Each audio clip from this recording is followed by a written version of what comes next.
நான்லாம் எங்க ஃப்ரெண்ட்ஸ் முன்னாடி சொல்லும் போது புக்ஸ் நிறைய படி அப்படின்னு சொல்லுவாங்க. அப்ப நான் புக்கெல்லாம் யாரு படிக்கிறது, ரொம்ப போரிங்கா இருக்கும் அப்படின்லாம் சொல்லியிருக்கேன். ஆனா இப்போ ஒரு 4 இயர்ஸா நான் புக்ஸ் படிக்க ஆரம்பிச்சதுல இருந்து ஒரு புக் வந்து எப்படிலாம் நமக்கு கைட் பண்ணுது, சில சமயம் நல்ல ஃப்ரெண்ட்லியா, சில சமயம் நல்ல மண்டையில கொட்டு வைக்கிற ஒரு டீச்சரா, அம்மா அப்பாவா அப்படிலாம் சொல்லி கைட் பண்ணுது. ஸோ இந்த வாரம் நான் ரிவ்யூ பண்ண போற புக்கு ரொம்ப ஃப்ரெண்ட்லியா, ரொம்ப சாஃப்டா பேசுற மாதிரி தான் இருந்தது இந்த புக்கு. ஸோ ஆல்ரெடி நான் சொல்லியிருந்தேன் இந்த புக்கோட பார்ட் 2 ரிவ்யூ பண்ண போறேன்னு சொல்லிட்டு. எஸ், அன்போஸ்டட் லெட்டர் அந்த புக்கோட பார்ட் 2 தான் பண்ண போறேன். ஏமா பார்ட் 1 பார்ட் 2 பிரிச்ச, அந்த புக் 2 பார்ட்டா இருக்கா அப்படின்னு கேட்டீங்கன்னா, இல்லங்க, அது ஒரு பார்ட்டா தான் இருக்கு. ஆனா அதுல இருக்க கருத்துக்கள் அந்த மாதிரி அவ்வளோ கருத்துக்கள் இருக்கு. ஸோ அவ்வளோத்தையும் என்னால ஷேர் பண்ண முடியாதுல ஒரே வீடியோல. அதுக்காக தான் பார்ட் 2. வாங்க வீடியோக்குள்ள போலாம்.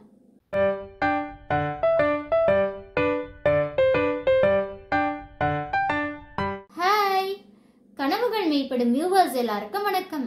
எல்லாரும் எப்படி இருக்கீங்க? நல்லா இருக்கீங்களா? ஓகேங்க. அன்போஸ்டட் லெட்டர் ரிட்டன் பை மகாத்ரேரா.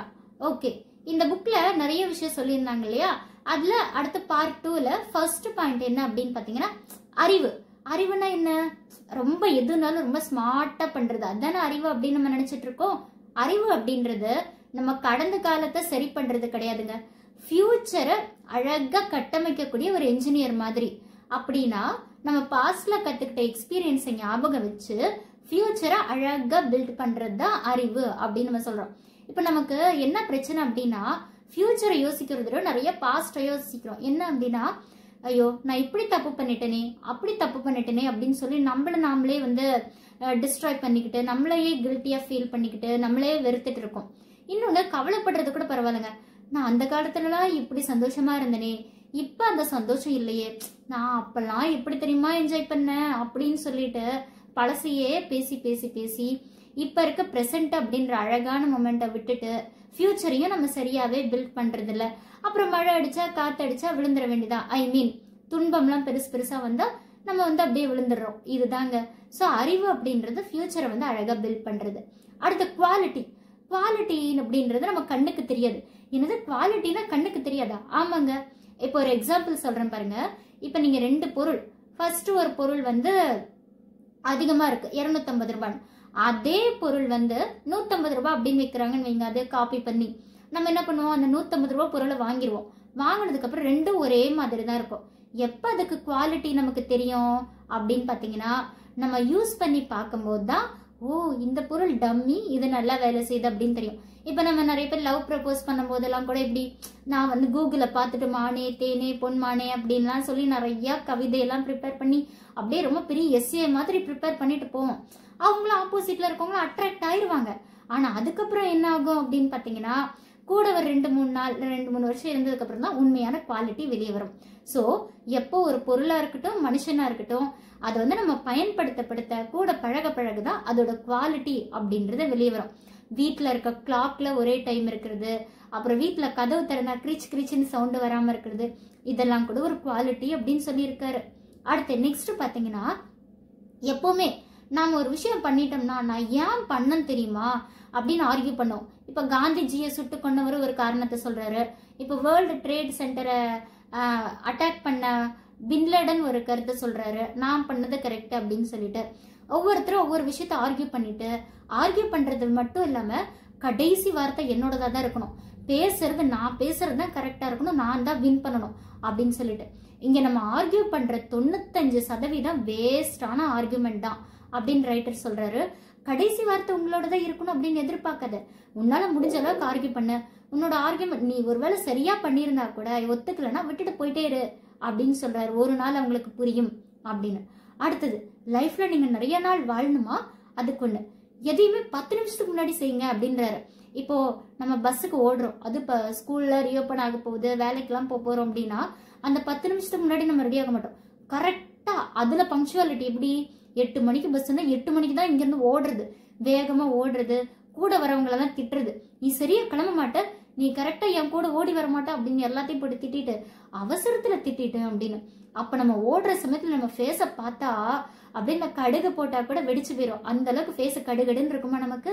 இதுக்கு முன்னாடி 10 நிமிஷத்துக்கு முன்னாடி ரெடியா போனா கொஞ்ச நேரம் நிக்கலாம். போப்பா, இந்த அவசர உலகத்துல 10 நிமிஷத்தை வேஸ்ட் பண்ணுமா அப்படின்னா நீங்க 10 நிமிஷத்துக்கு முன்னாடி ரெடியாகி பாருங்க, எவ்வளவு கூலா ஸ்ட்ரெஸ் ஃப்ரீயா ஒர்க் பண்றீங்க அப்படின்னு பார்க்கலாம் அப்படின்னு சொல்லி ரைட்டர் வந்து நமக்கு சேலஞ்ச் கொடுக்குறாரு. அடுத்தது நெக்ஸ்ட் என்ன அப்படின்னு பாத்தீங்கன்னா கனவு. கனவு அப்படின்னா என்ன அப்படின்னா நம்ம நிக்கிற இடத்துக்கும் நம்ம பயணிக்க போற தூரத்துக்கும் உள்ள கேப் தான் நம்ம கனவு அப்படின்னு சொல்றது. கனவு அப்படின்னா யார் யார் கனவு கண்டிருக்காங்க அப்படின்னு பாத்தீங்கன்னா இப்போ ஃபார் எக்ஸாம்பிள் காந்திஜி, அவர் வந்து நம்ம இந்தியா வந்து பிரிட்டிஷ் கிட்ட அடிமையா இருக்கப்ப சுதந்திரத்தை பத்தி கனவு கண்டாரு. நம்ம டாக்டர் ஏபிஜே அப்துல் கலாம் சைக்கிள்ல பேப்பர் போட்டுட்டு இருக்கும் போது ராக்கெட் விடுறத பத்தி கனவு கண்டாரு. அப்ப அவங்களுக்கு எல்லாம் ஏதாவது ஒரு சாத்தியக்கூறு இருந்ததா இது நடக்கும் அப்படின்னு சொல்லிட்டு? இல்ல. ஆனா நடக்காது அப்படின்னு தெரிஞ்சும் அதை நடத்தி காட்டணும் அப்படின்னு சொல்லி ஒரு கனவு காண்றாங்க பாத்தீங்களா, அதுதான் உண்மையான கனவு. அவங்களோட கனவும் பழிச்சிருக்கு இல்லையா, சோ அதுதான் அப்படி சொல்றாங்க. இங்க நிறைய விஷயம் நம்ம ஃபெயிலியர் அப்படின்னு நினைக்கிறது ஆக்சுவலா ஃபெயிலியரே கிடையாதுங்க. என்ன அப்படின்னு பாத்தீங்கன்னா இப்போ நம்ம காந்தி இந்த நிறைய காந்திஜி பத்தி எக்ஸாம்பிள் சொல்லியிருக்காரு. காந்திஜி வந்து ஆப்பிரிக்காவுக்கு வந்து லாயருக்கு படிக்கிறதுக்கு தானே போனாரு, லா படிக்கிறதுக்கு. ஆனா அவரால் அது படிக்க முடியல. ஆனா அது தோல்வின்னு நம்ம எடுத்துக்க முடியுமா? இந்தியாவுக்கு வந்ததுக்கு அப்புறம் அவர் வந்து சுதந்திரத்துக்காக பாடுபட்டு பண்ணிட்டாரு இல்லையா, அதே மாதிரிதான் இப்போ மகேந்திர சிங் தோனி என்ன பண்ணாரு, அவருக்கு வந்து ஃபுட்பால் கத்துக்கணும் அப்படின்னு ஆசை, ஃபுட்பால்ல பெரிய ஆளா வரணும்ட்டு. ஆனா அவரோட கோச் வந்து நீ விக்கெட் கீப்பிங் பண்ணு அப்படின்னு சொன்னா கிரிக்கெட்ல இப்ப எவ்வளவு பெரிய ஆளா இருக்காரு. இப்போ காடோட நோக்கம் என்ன அப்படின்னா நம்ம ஒரு ஆசைப்படுறோம், ஆனா அந்த ஆசையை வந்து நிறைவேற்ற முடியலன்னா அதை விட பெரிய திட்டம் இருக்கு அப்படின்னு சொல்லி சொல்றாங்க. நாம நினைச்ச விஷயத்துக்கு ரீச் ஆக முடியலன்னா கூட நம்ம எங்க போய் சேரணுமோ அங்க கரெக்டா நம்மள உங்க யூனிவர்ஸோ இல்ல காடோ நம்மள கரெக்டா கொண்டு போய் சேர்த்துருவாங்க அப்படின்னு தான் இதுல சொல்லியிருக்காங்க. அதே மாதிரி வெற்றி அப்படின்றது தோல்வியை தள்ளி போடுறது, தோல்வி அப்படின்றது வெற்றியை கொஞ்சம் தள்ளி போடுறது, அவ்வளவுதான். இங்க வெற்றி தோல்வி அப்படின்றது நிரந்தரமே கிடையாது, மாறி மாறி மாறி தான் வரும். இப்ப நீங்க வந்து எவரெஸ்ட் மலை ஏறுறீங்கன்னு வச்சுக்கோங்க, நீங்க ரீச் ஆயிட்டீங்கன்னா அது வெற்றி. ஆனா ரீச் ஆகாம பாதையிலேயே நின்னுட்டீங்கன்னா அது தோல்வி கிடையாது. ஆனா எது தோல்வி அப்படின்னா பாப்பா நான் இனிமேட்டு ஏற மாட்டேன் அப்படின்னு பாதையில இறங்கி வரீங்க பாத்தீங்களா, அதுதான் தோல்வி அப்படின்னு சொல்றாரு. இப்போ நிறைய பேரை வந்து நம்ம என்ன பண்றோம் அப்படின்னு பாத்தீங்கன்னா ஃப்ரீ டைம்ல காசிப்பிங் இந்த இருக்கிறதுலே மோசமான விஷயம் எதுன்னு பாத்தீங்கன்னா காசிப்பிங் தான். அவன் இப்படி பண்ணிட்டான், இவ இப்படி பண்ணிட்டா அப்படின்னு நம்ம பேசிட்டு இருக்கோம். ஆனா வந்து பாத்தீங்கன்னா நாம பேசிட்டு எந்திரிச்சு போயிருவோம், நம்ம போனதுக்கு அப்புறம் நாமளை பத்தியும் திரும்ப பேசுவாங்க. சார் இதெல்லாம் ஒரு வேலையாப்பா அப்படின்னு சொல்லி யோசிக்க தோணும். ஆனா காசிப் பண்றது நல்லதுன்னு ரைட்டர் சொல்றாரு. எப்படி அப்படின்னு கேட்டீங்கன்னா ஒருத்தர் நல்லது பண்ணிருப்பாங்க பாத்தீங்களா, அதை காசிப் பண்ணுங்க. இவர் இப்படி நல்லது பண்ணிருக்காரு, எவ்வளவு நல்லவர் தெரியுமா அப்படின்னு போஸ்டர் அடிச்சு விட்டுங்க, நல்லா ஷேர் பண்ணுங்க அப்படின்ற மாதிரி எல்லாம் அவரு சொல்லியிருக்காரு. அடுத்தது நமக்கு வந்து நிறைய பேர் மேல அதிருப்தி அப்படின்னு ஒரு விஷயம் வருங்க. அதிருப்தி அப்படின்னா என்ன அப்படின்னு பாத்தீங்கன்னா இவங்க வந்து இந்த வேலை செஞ்சிருந்தா இப்படி பண்ணியிருந்தா நல்லா இருக்குமே, அப்படி பண்ணியிருந்தா நல்லா இருக்குன்னு மத்தவங்களுக்கு மார்க் போடுறோம். இப்ப நீங்க வந்து மத்தவங்களை குறைய சொல்லி 5 மார்க் போடுறீங்கன்னா உங்களை நீங்க அனலைஸ் பண்ணி உங்களுக்கு நீங்க ஒரு 10 மார்க் போட்டுக்கோங்க, நான் பண்றது தப்பு அப்படின்னு சொல்லி. அப்பதான் உங்களை நீங்க ஈஸியா திருத்திக்க முடியும் அப்படின்னு சொல்லி ரைட்டர் சொல்றாரு. இப்போ லைஃப்ல ஒரு தாரக மந்திரம் நீங்க எப்பயுமே வச்சுக்கணும். என்ன அப்படின்னா கடைசியா ஒரு விஷயத்த நான் எப்ப புதுசா பண்ணுனேன் அப்படின்னு சொல்லி யோசிக்கணும் அப்படின்னு சொல்றாரு. நம்ம எப்பயுமே காலையில எந்திரிப்போம், ஃப்ரெஷ் அப் ஆவோம், வேலைக்கு போகுவோம், வீட்டுக்கு வருவோம், வந்தா சுட்டா செத்தா ரிப்பீட், வந்தா சுட்டா செத்தா ரிப்பீட் அப்படின்னு ஒரு படத்துல வரும்ல, அந்த மாதிரிதான் நம்ம ரெகுலரா ஒரே வேலையெல்லாம் செய்வோம். 3 மாசத்துக்கு ஒரு தடவையாவது ஒரு புது ஸ்கில்ல கத்துக்கணும்னு சொல்றாங்க. ஃபார் எக்ஸாம்பிள் யோகா, டான்ஸ், பாட்டு, டிராயிங். ஆனா ஒண்ணுமே இல்லைன்னா ஒரு புதுசா குக்கிங்காவது கத்துக்கலாமே. இன்னைக்கு இதை சமைச்ச எப்பயுமே ஒரே பொட்டுக்கடலை சட்னி மட்டும் அரைச்சா போதுமா, ஒரு தக்காளி சட்னி அரைப்போமே அப்படின்ற மாதிரி தான் அவர் சொல்றாரு. ஸோ லைஃப்ல புது புது விஷயத்த கத்துக்கோங்க அப்படின்னு. எப்பயுமே ஒரு விஷயத்த வந்து புதுசா கத்துக்கிறதுக்கு 30 நாள் ஆகுமாங்க, அதை பிராக்டிஸ் பண்ணி சக்சஸ் ஆகிறதுக்கு 90 நாள் ஆகும் அப்படின்னு சொல்றாங்க. ஸோ நீங்க ட்ரை பண்ணி பார்த்துட்டு அப்படியா ஆமாவா இல்லையா அப்படின்ற விஷயத்த எனக்கும் நீங்க சொல்லுங்க. அடுத்தது இப்போ வந்து எறும்பு இருக்கு அப்படின்னா எறும்பு போற வழியில யானை போகுமா? முடியாது. அதே மாதிரி தண்ணி செய்யற வேலையை பெட்ரோல் செய்யுமா? செய்யாது. காப்பர் செய்ய வேண்டிய வேலையை தங்கம் செய்யுமா? செய்யாது. அதுக்குன்னு ஒரு வேலை இருக்கு. அப்ப இயற்கை வந்து அதோட வேலையை கரெக்டா தான் செஞ்சுட்டு இருக்கு. ஆனா மனுஷங்களாகி நாம தான் என்னால இவ்வளவுதான் முடியும், என்னால முடியாது அப்படின்னு சும்மா சோர்ந்து போறது, வெளிய மோட்டிவேஷனை தேடுறது, இந்த மாதிரிலாம் பண்ணிட்டு இருக்கோம். ஆனா அதெல்லாம் விட்டுட்டு நம்ம வேலையை நம்ம கரெக்டா பார்க்கணும், நமக்கு என்ன வருமோ அதை செய்யணும்.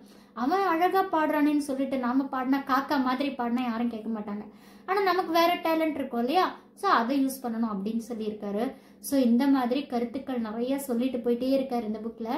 இன்னுமே நான் ஃபுல்லாக கவர் பண்ணல, கவலைப்படாதீங்க. பார்ட் 3 நான் போட மாட்டேன். ஸோ நீங்கள் இந்த புக்கை படித்து பார்த்துட்டு எப்படி இருந்ததுன்னு சொல்லுங்கள். அன்போஸ்டட் லெட்டர் தமிழ்லையும் அவைலபிளாக இருக்குங்க, தாயம் அப்படின்னு சொல்லிட்டு.